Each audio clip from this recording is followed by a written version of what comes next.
Okay, if you are here to watch this video and be like, yes, I want to see someone poop all over MatPat, this is not it. That's not what I'm going to be doing. We're just going to be having a nice, awesome discussion about the topics discussed in this video and just kind of like responding to it and having it be the opening of a discussion, because I just want to talk about cool Zelda stuff with chat, okay? I'm not here to be a negative Nancy or anything like that. I'm here to be a positive Percy. Where's my cat? Okay, we don't have the cat, but let's go. Let's get right into this. Okay. So this is a video that is 8 years old, almost 8 years old, and one of the early most popular game theories is Link dead in Majora's Mask, and we're just gonna watch it and we're gonna give our takes on it. So let's go. Wheel of Gaming, turn, turn, turn. Tell me the fan base I should burn. He picked the thing I like, that mother. How dare he?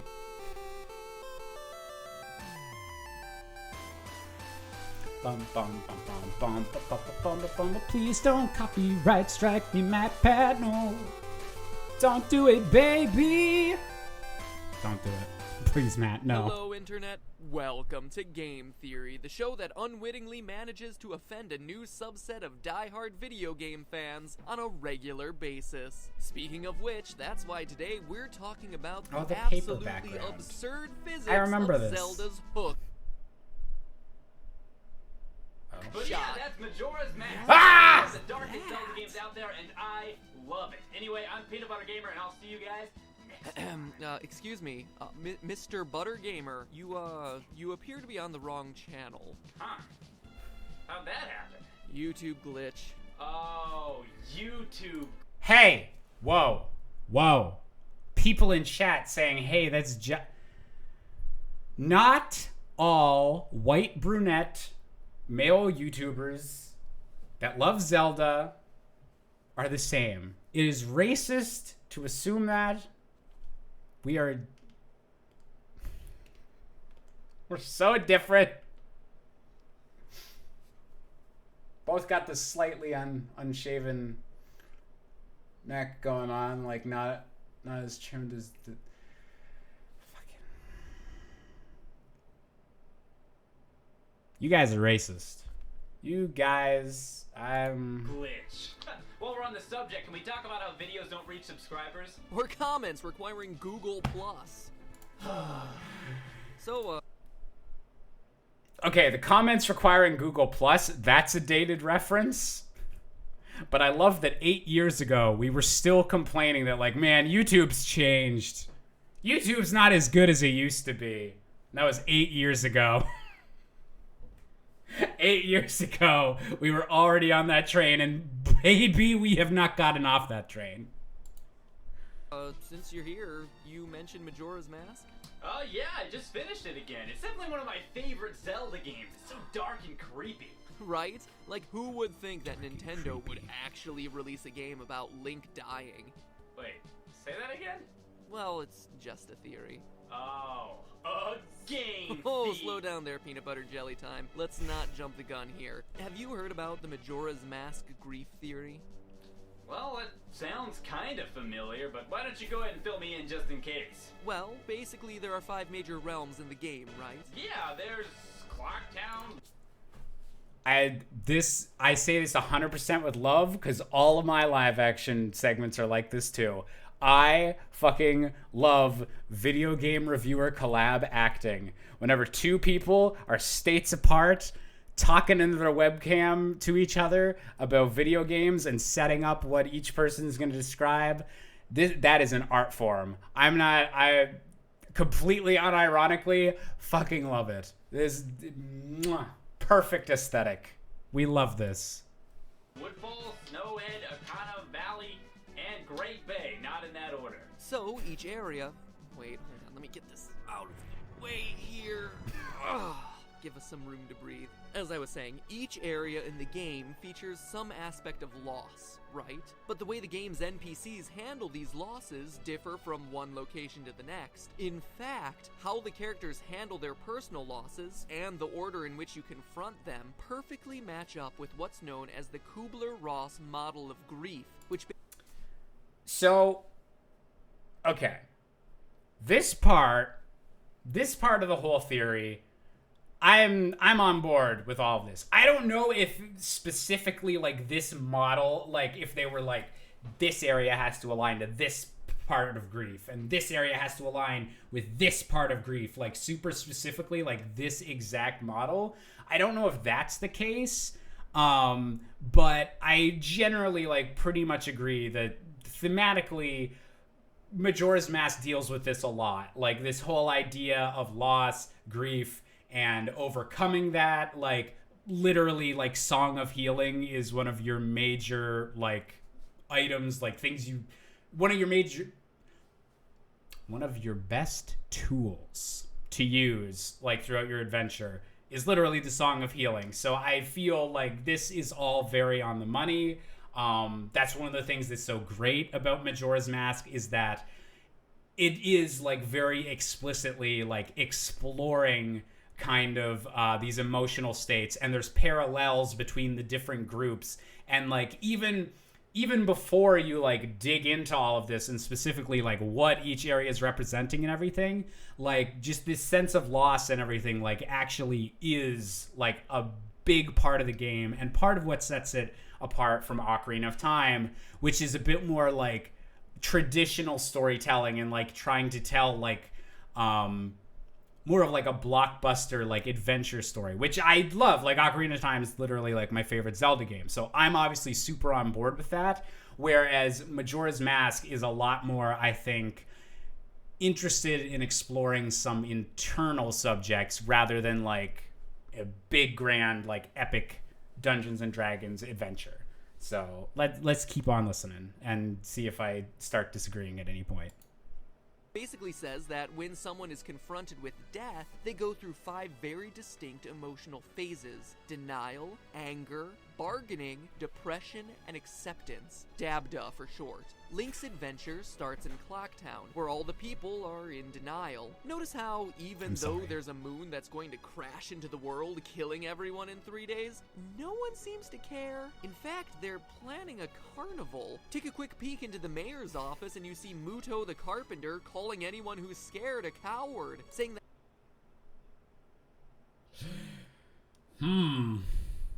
you know, people denying something horrible that's happening right in front of them that like they could kind of prevent, but they just don't want to deal with it. They're gonna go ahead with the festival and everything.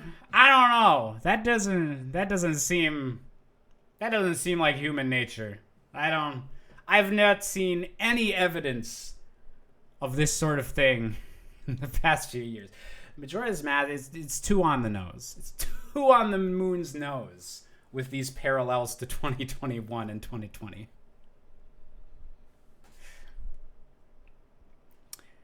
Hi, are you able to put your leg behind your head? Like, I want to keep like going with the analysis and everything, but I will put my leg, or at least attempt to put my leg behind my head for a big enough donation. I will sell my body in that regard. So let us continue.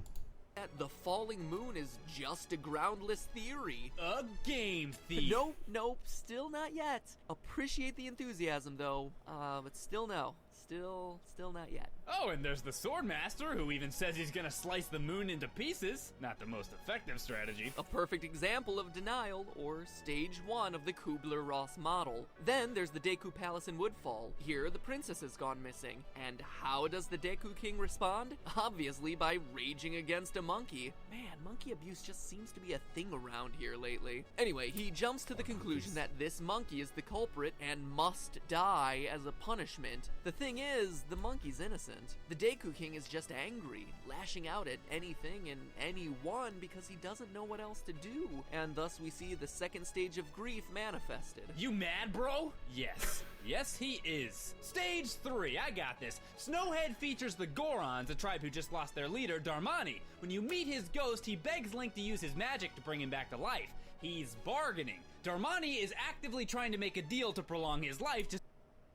Okay, the first two lined up really, really well. This is like a tiny bit more of a stretch. Like they're focusing in on a really specific like action that Darmani takes to get like the bargaining thing and have each area like 100% align with this specific like grief theory. So I think like that's, I can see them reaching a little bit, but it's solid enough. Like it's solid enough that it works. Like I think this is fine. This is still like a good argument.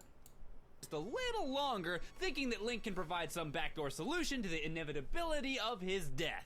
And when those bargains fail, you get depressed. Stage 4. This is when a person realizes that there's no escape and that there's nothing that they can do, so they instead retreat inward, disconnecting from the world. And it's at the Great Bay that Link this does line up really well. She's a mother who's lost her children, and to cope she just stands there, staring out into the distance, silent.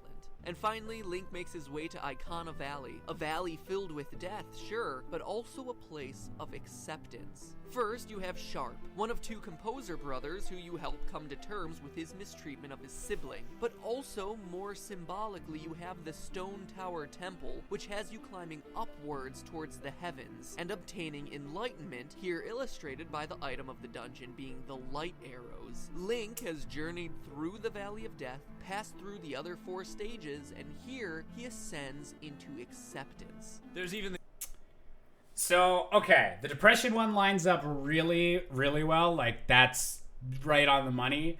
I think the acceptance is a little bit of a reach again, but I think that's more because, like, you lead, like, all of the different areas into acceptance kind of thing. Like, I think you could make that argument for all of them. It works a little bit better with the light arrow thing, and also, like, obviously there's going to be a bit of acceptance for each of these phases because you need to, like, resolve the storyline in each area. So, like, I don't think it's too much of a stretch. I think this still works. This is still on the level. You're doing good, MatPat. Nagaro Master, a creature that is described as emptiness cloaked in darkness. If this game is all about overcoming grief, fighting this guy is a pretty literal interpretation. He even commits suicide once you defeat him, an enemy who refuses to accept death on anyone's terms but his own. And when you really stop to think about the whole repeating 3 days gameplay mechanic, that in essence is how grief can feel, like you're trapped in time and can't move forward. It paralyzes you from moving on with your life. This grief theory does make a lot of sense, but what is Link grieving? So, okay, right here is like kind of the philosophical divide here, where I get off board with this theory. That sounds super pretentious, but this is my stop on the train, where I hop off. So, yeah, okay. So, Oz is literally saying it right here. I don't see why you'd say he's dead. This grief theory does make a lot of sense, but what is Link grieving? So I don't think that Link necessarily has to be grieving anything. So the game can be about grief and be about a sense of loss and everything like that without there being literally something like being grieved that all of that is representing. Like that can just exist on a thematic level. And there is, like, I'd say not necessarily grief, but I guess it begin wishy-washy about definitions, but like there is certainly the case that Link has lost Navi. That's kind of an overarching like emotional like question that's hanging over the entire story that you don't really get that you don't really come back to till the very end of the game. So there is a bit of that with Link, and maybe they're about to go into the searching for Navi aspect of it right now. But yeah, I kind of just wanted to interject here because I think that that's kind of where I draw the line on this theory. Is I don't think Link is like literally dead, or that that like Termina has to just be a place where he's literally working through his like grief. I think like Termina, well, like Termina being a real place or not is like a lore discussion entirely separate. But like Termina can be a real place, and all of this stuff can really happen without it having to like literally represent those things. Like it can just be dealing with these emotions and with these themes and like being parallels and like telling a story and giving a moral to us without being like literally involved in those things.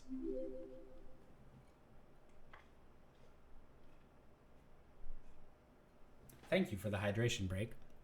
And also, Urson McPherson, thank you for gifting a sub to Terran Hawk, who's now been subbed for 22 months. That is so appreciated. Thank you so much. Okay, let's continue this. Does make a lot of sense, but what is Link grieving? I don't see why you'd say he's dead. The game starts off with him roaming the Lost Woods in search of Navi, who flew away at the end of Ocarina of Time. Why anyone would bother searching for her is beyond me, but Link is a weird kid, so whatever. Wouldn't it make more sense for him to be grieving over her loss? Maybe she died, or maybe he's just sad about losing her. Yeah, maybe. But in my mind, there's more evidence to suggest something even darker. Okay. All right. So we had... PBG came in with the objection. And I haven't played enough Ace Attorney to continue this analogy. But, okay, MatPat's going to lay out his case for why Majora's Mask isn't just about these things, but is, like, about these things. Pose to you that throughout Majora's Mask, Link is actually in purgatory, the waiting room of the afterlife, and that the game represents his journey to accept his death and move on. So this is the big claim. This is the part. Majora's Mask isn't just about death in general, or grief, or loss, or those emotions in general. It is literally about Link. Link dealing with this and dealing with his own death. So that is a very like, that's a very objective claim. Like this game is definitely about that, and like that's a very specific plot detail to like hammer in on without any evidence. So let's see what the evidence is. First, look at the name of the place, Termina. That's not even subtle, Nintendo. Termina, like terminal, the end. It's a pretty big red flag. Wait.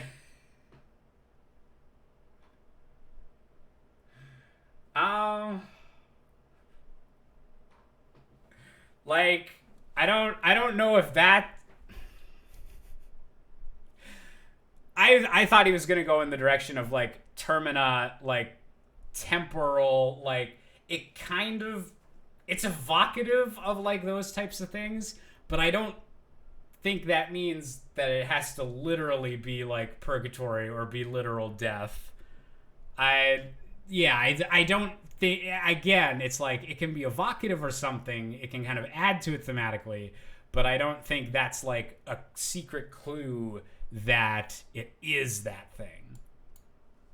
Then look at how Link finds this place. Isn't it a bit strange that Link is falling down through a tree trunk into what equates to practically a whole new country? With its own astronomically themed nightmare fuel that apparently no one in Hyrule knows about. I mean, that's like the point. Like, the point is that it's a very weird, like, alternate world that's a bit too quirky compared to Hyrule, and everyone looks like they're from Hyrule, and everything's supposed to be just a bit off, and, like, you're unsure if it's real or not.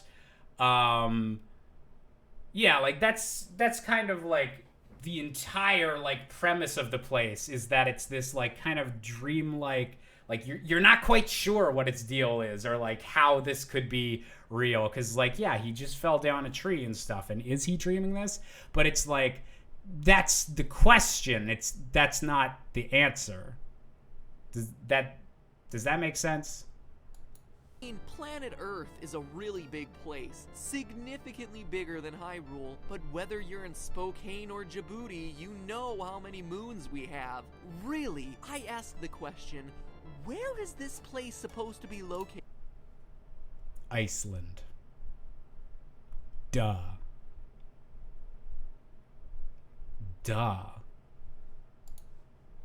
Underground? Then how was there a sky? And remember, Link supposedly fell a really long way to end up here. If that's the case though, he would have died. Granted, there's a lot of creative license in these games, don't...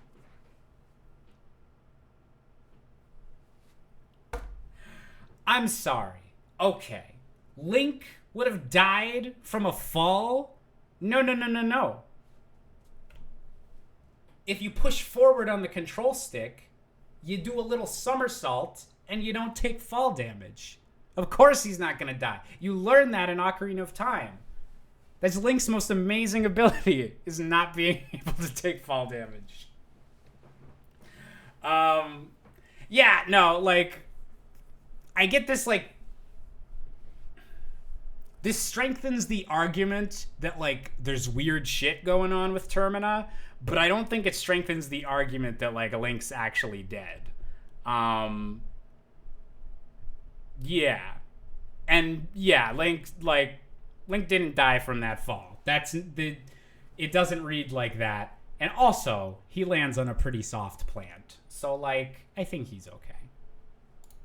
Get me wrong, but Nintendo has always taken falling very seriously in 3D Zeldas. Even the animation that happens while you fall feels a bit surreal. Like a bad LSD trip ripped straight out of Alice in Wonderland, which, spoiler alert, ends up being all a bad dream. And now But yeah, and again, like, that is true, but I think, like, that's more of the mystery of the place. And yeah, that evoking, like, Alice in Wonderland specifically, like, is this real? Did this happen? Did this not? Yeah, I think it's evoking that, but I don't think that's, like, points in the direction of a specific, like, Link is passing into the underworld type thing. you mention it, where did Epona go? You see them run into this tree, and I guess they could just jump from one stump to the next, but does Epona also live through that huge fall? Even if she does, Skolka would have to transport her over this water, through this cave door, and over these deadly platforms, all for her to end up at Romani Ranch later in the game.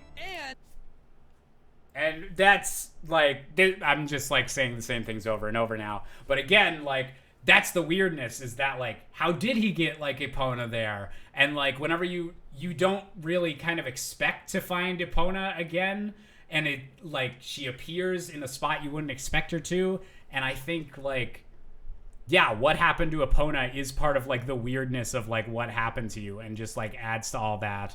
But yeah, I guess I need to wait to see if they're building, like, more evidence for the Link is dead thing. But at the moment, it's just like, Termina is weird. And he'd have to do that all before Link arrives so that he'd be ready to hover there all cool and Magneto-like. It does seem pretty suspicious. Welcome to Like death. it can't be real. Exactly. And that's also why most of the people you see throughout Termina are identical copies of the ones you met during your Ocarina of Time journey. Link's personal Yes, because they only had less than a year to develop this shit, boys. It's because they didn't have time to model more people. But like I love this aspect of Majora's Mask and Ocarina, how they reuse assets and they like did something cool with it to make it like, oh, it's an alternate world that's like just a bit off. They made some characters way more important in Majora's Mask compared to Ocarina of Time. Anju doesn't have a name in Ocarina of Time. She's just Chicken Lady. Purgatory, his journey to accept his death is yeah, I populated love that with aspect of the people game. He's encountered before. He's like Dorothy in The Wizard of Oz. Now, and just because they did, like, they obviously did want to reuse a lot of assets. There was a lot of practical reasons why they did this. But I think, like, Majora's Mask justifies this direction. And they obviously did something, like, really cool with that. They took that creative limitation and they did something awesome with it. And yeah, it adds to that weird feeling of Termina, that just everything's just slightly off from reality. You were there, and you were there, and you were there. And consider the masks. The transformation masks all represent characters who have died. There's Darmani the Goron, whose ghost appears to you, Mikau the Zora guitarist, who actually dies in front of you, and although it's never actually said, the Deku mask is most likely this little sprout, the deceased child of the Deku butler. Knowing But if we're dead, and then people die in front of us, are they double dead? Because, like, if we're in purgatory, that would imply that you can, like, pass on to, like, a full afterlife. But, like, that would be, with this theory, that's, like, ascending out of depression type thing. But these people are dying from wounds, so they're, like, double dying. And then Darmani is dead, had died earlier in the purgatory, and then you send him again. So Darmani, I think, winds up being triple dead under this logic. Darmani knows how to die. that these different transformations are Link assuming the forms of deceased characters, turn your attention to this, the Elegy of Emptiness. It's a song you get late in the game that allows you to create statue clones of your current form. In a lot of ways, they're like funeral effigies, standing there as a memorial to the dead. Now, if the only masks that allow you to create a clone using this song are the ones that are related to dead people, and Link is somehow able to create a clone of himself, that would mean... What would that mean? Waiting on you.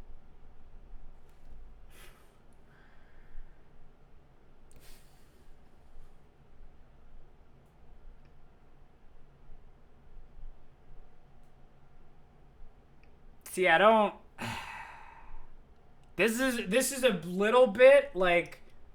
It's like, okay, this would be a nice bit of, like, supporting evidence if there was, like, a bigger hint towards Link being dead elsewhere. But as, like, a standalone, like, piece, I don't think it's, like, implying that. Like, if there was other heavy implications that Link himself is, like, physically dead during this whole ordeal, like, then, like, the fact that, oh, like, he can make a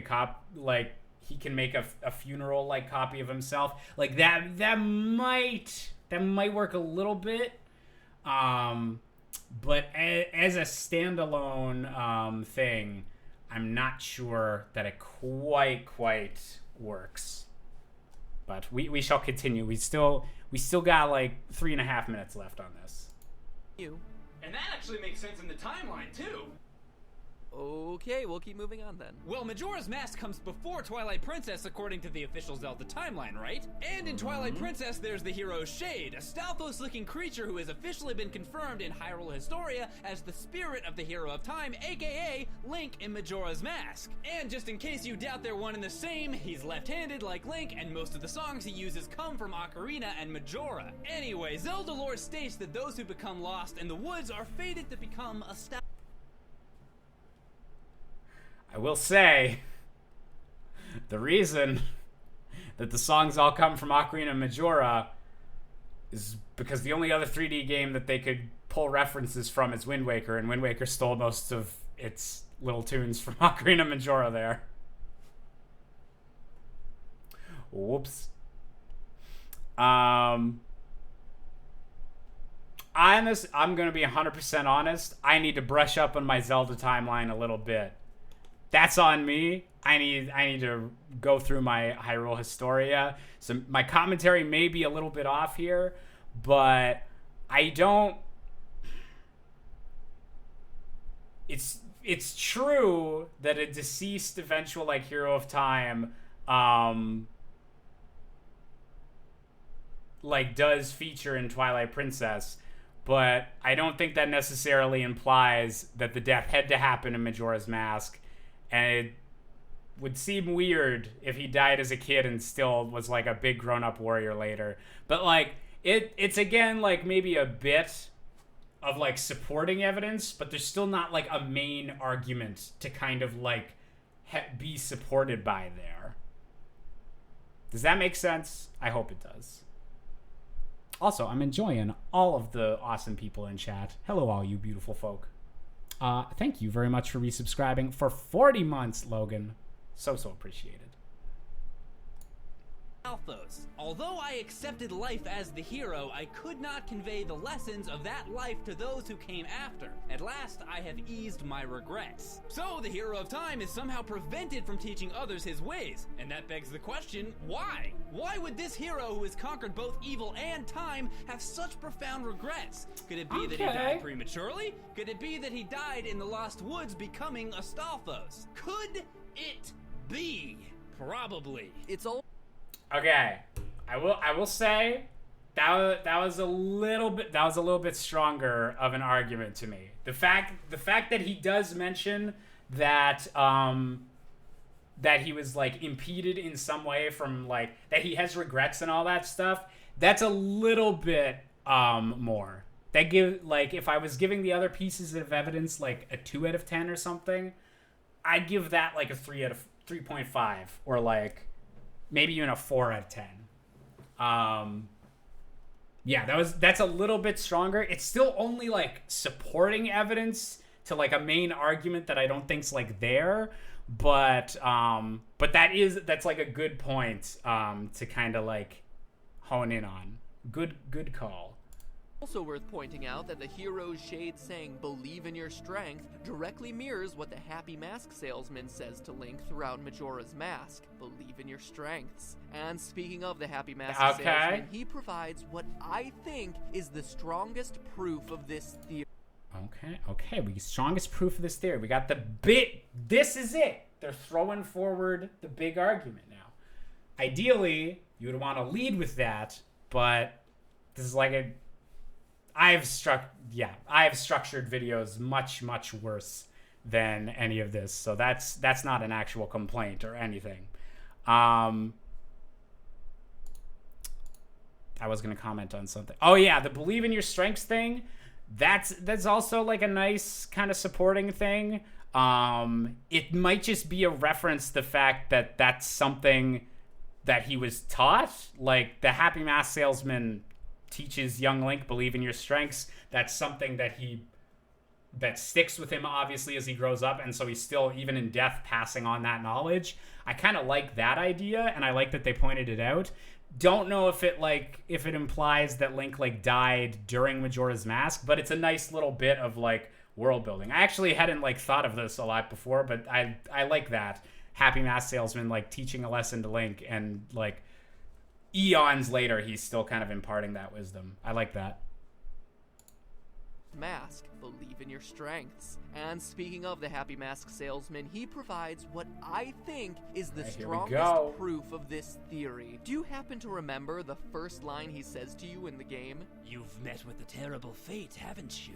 When he says this to you at the beginning of the game, you assume he means Link being turned into a Deku shrub, right? That's just what happened, but that line actually repeats again later in the game. Every time you let the moon crash towards Earth, the animation shows the moon destroying Clocktown, Link getting consumed by fire, then you hear the Happy Mask salesman's laugh and see this line. The terrible fate isn't being turned into a scrub, it's Link dying. Why else would Nintendo choose to repeat that particular line at that particular instant? Okay, you asked a question, I'm gonna answer it, Mr. Matthew Patthew. Okay, so one of the great things about time loop stories is you get to do the first day or like the first loop through where you find out all the little things that happen, and then you do more loop throughs, and those events that are bound to happen, you keep getting new twists on them and getting new understandings of the characters, and usually in the movie like they'll respond differently, and that like throws a different shade on whatever these recurring things are. Jish, are we going to keep going after this vid is done? Yes, we will. So the first time you go through the door, you've met with a terrible fate, haven't you? Yes, you've been turned into a Deku Scrub. That looks like a terrible fate whenever you were a friggin' backflipping, heavily armed child before. So, yeah, when you first hear that, it's like a comment on your Deku Scrub thing. But then, whenever you're doing these time loops over and over again, the line has new meaning because, yes, Link's stuck in this loop until he can find a way to save Termina.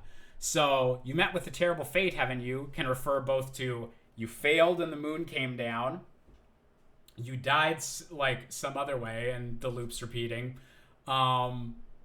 It's just referring to the fact that like you're stuck in this time loop and the mask salesman like seems to know that you're in the loop, and so it's a line that gets a new meaning like the second time at the very least, but then continually as you go through it. So I don't think that means that it was literally referring to something else other than you being turned into a Deku Scrub. It's more so just a line that gets ironic meaning from the fact you're in the time loop and that the mask salesman like kind of knows about it. So like he's intentionally saying like a double meaning thing. So it's like maybe it could be like specifically referencing that, but like I would only kind of accept this as like supporting our like evidence again with like a stronger like core argument. But if this is like the core argument, like I think that's just a way you could interpret that phrase, but I think it's more so just that phrase is ironic to have keep recurring over and over and kind of gets a double meaning. But I don't think that means that Link was like literally dead and the mask salesman is like deliberately trying to point that out and give you a secret clue. So yeah, that's I don't think the trump card was enough to get him out of this situation. Yeah, I got nothing. So, but he's convinced off into PPG. The fog at the end is Link accepting his fate and moving on? That's definitely one way to interpret it. Ultimately, though, dead or not, the reason this game is so incredible is that it's bigger than itself. It's symbolic of much larger and mature topics, allowing for any number of interpretations, really. It's deeper, more somber, and incredibly more artistic than other entries in the series. More like other games just in general. Definitely. And in a lot of ways, I don't like saying that a game was more artistic than other games. I think that's not a good way to look at things. But I like how they're starting to wrap this up. I'll let them finish and then we'll talk about it. Gamer sees what the gamer most wants to see in this sort of game. Have you suffered a loss as a child? You'll respond to those moments in the game. Are you afraid of losing your friends and being betrayed? Then Skull Kid's story will probably speak to you. And that's what happens when you try to interpret a work of art. What you're left with is, at best, just a theory. A game. Is this the one? You know you can join I me say on it this time? one. Now is the... Yeah, Okay, yeah. good. A game theory. And hey, we're through here, but before you go... Alright, that was... Okay. I do like how they wrap that up with, like, he always says it's just a theory, a game theory. Obviously, it's how he ends the videos. But, I do like that he wrapped it up that, like, the most important part is, like, these themes and everything like that.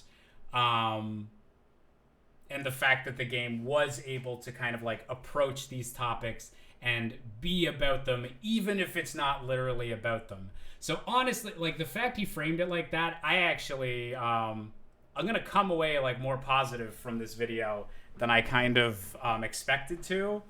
But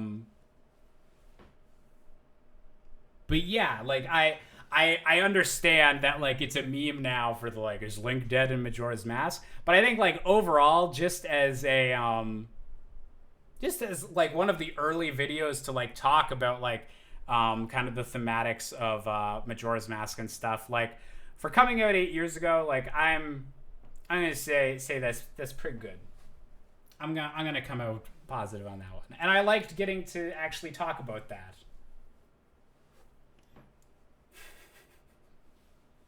And that being said, I guess I'm gonna have to do Sans' Nest and Mario is Evil at some point.